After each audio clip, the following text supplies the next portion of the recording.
Kasabay ng pabuloso niyang birthday party kagabi, inayat niya ng si Christine Taburit ang papel na gagampanan niya sa buhay ni Christine sa inaatang ng sereng Eva Fonda. I'm supposed to be the bitch she wants. Under ko pati yung asawa ko. I'm supposed to be, I own the farm, and ako yung parang nagko-control.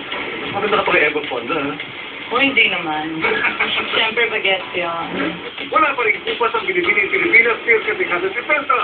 Na muling kinasanayan na Diamonds are a girl's best friend sa suot niyang diamanting necklace na nagkakalang na umano ng 5 milyong piso.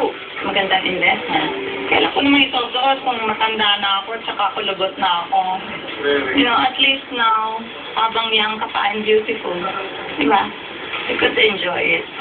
Kinasing ka din ang okasyon ni Cesar Montano, Chavit Singson at iba pang beauties tulad ni Evelyn Alvaran, Vivian Velez at Imelda Marcos.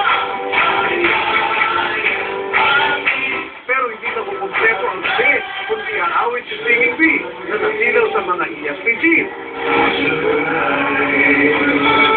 Sinamatalan na rin ni Bubay ang pagkakataon para magpasalamat sa lahat ng tumangkilik sa kanyang top rating show.